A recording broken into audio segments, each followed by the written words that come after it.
Bismillahirrahmanirrahim. Assalamualaikum warahmatullahi wabarakatuh. Waalaikumsalam warahmatullahi wabarakatuh. Innal hamdalillah nahmaduhu wa nasta'inuhu wa nastaghfiruh wa na'udzu billahi min syururi anfusina wa min sayyiati a'malina may yahdihillahu fala mudilla lahu wa may yudlil fala hadiya lahu. Asyhadu an la ilaha illallah wa asyhadu anna Muhammadar Rasulullah la nabiyya ba'da.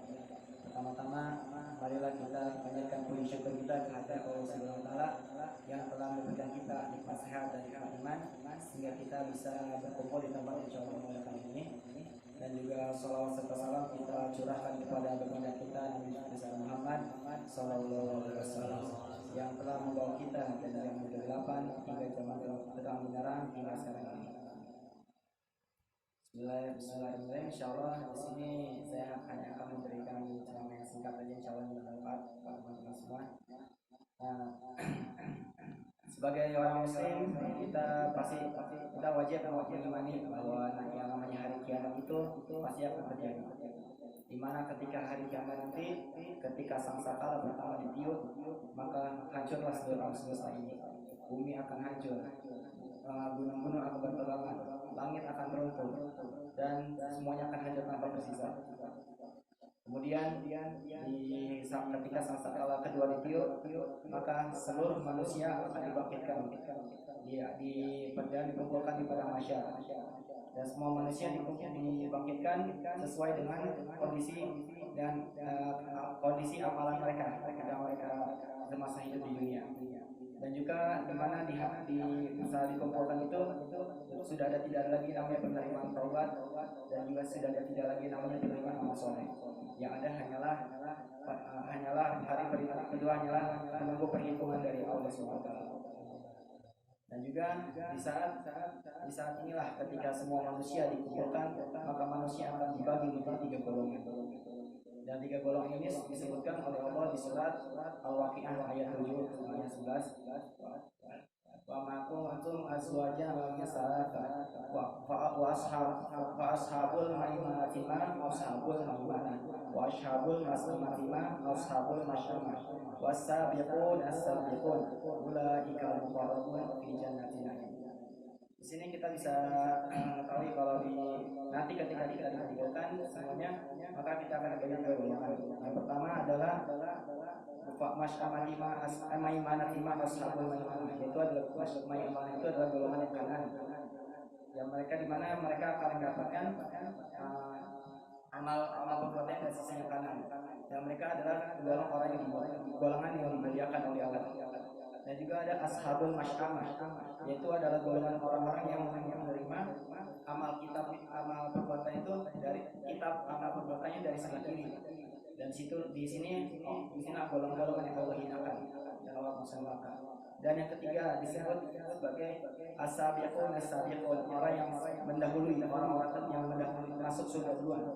Dan rasanya ulaika ashabul muqarrabun. Ya, muqarrabun maksudnya apa? Maksudnya itu adalah golongan yang sangat dekat kepada Allah. Nah, golongan ketiga ini bisa disebut juga as-sabiqul muqarrabun. Jadi as-sabiqun orang-orang terdahulu, dan muqarrabun artinya orang yang golongan yang sangat dekat kepada Allah. Nah, kalau kita kaji dari 3 golongan ini, kita pasti sudah tahu ya, kalau golongan yang ashabul maiman masyamah, yang golongannya dia udah pasti ke neraka. Sedangkan golongan yang ashabul maiman dan ashabul muqarrabun itu adalah golongan sama-sama masuk surga. Cuma lagi-lagi di sini ada perbedaan, yaitu Allah menyebutkan kemuliaan lebih pada ashabul muqarrabun. Lalu apa yang membedakan ashabul maimanah sama ashabul maimanah sama ashabul muqarrabun ini? Ibnu Taimiyah di dalam kitabnya berjudul Al-Furqan, yang dimana kitab itu menjelaskan tentang perbedaan antara kekasih Allah dan kekasih syaitan, itu membedakan antara ashabul maimanah dan ashabul muqarrabun berdasarkan hadis yang diriwayatkan oleh Imam Bukhari yang dibawa oleh Abu Hurairah radhiyallahu anhu. An Abi Hurairah, yang isi hadisnya adalah An Abi Hurairah radhiyallahu anhu qala Rasulullah sallallahu alaihi wasallam inna Allah ta'ala qala man adali waliyan faqad adantuhu bil harb wa ma taqarrabu ilayya abdi mimma bi syai'in ahabba ilayya mimma faradtu alayhi wa ma yazalu abdi wa ma yazalu abdi yataraqabu ilayya bin nawafili hatta uhibbahu fa idza ahbabtuhu kuntu sam'ahu alladhi yasma'u bihi wa basarahu alladhi yubsiru bihi wa yadahu allati yabtishu biha wa rijlahu allati yamshi biha wa idza sa'alani a'taytuhu wa la in ista'adani la'idanni. Ya, artinya dari Abu Hurairah radhiyallahu anhu berkata, Rasulullah SAW berkata, Allah Subhanahu wa taala berfirman, barang siapa yang memusuhi waliku, maka Allah menyatakan perang tangannya. Tidaklah seorang hamba mendekat kepadaku dengan apa yang lebih mencintai, melainkan dengan apa yang aku telah wajibkan kepadanya. Dan hamba-hambaku tiada henti-hentinya mendekatkan diri kepadaku dengan amalan sunnah hingga aku mencintainya. Ketika aku sudah mencintainya, maka aku akan menjadi pendengaran yang ia gunakan untuk mendengar. Aku akan menjadi penglihatan yang ia gunakan untuk melihat. Aku akan menjadi tangan yang ia gunakan untuk memegang, dan aku menjadi kaki yang ia gunakan untuk berjalan. Jika ia meminta sesuatu, aku pasti beri. Dan jika ia meminta perlindunganku, aku pasti akan berjanji. Di sini Ibnu Taimiyah membedakan ashabul qarabun dan ashabul yamin. Dan untuk ashabul yamin di sini yaitu adalah orang-orang yang seumur hidupnya hanya mengerjakan amal-amal wajibnya saja.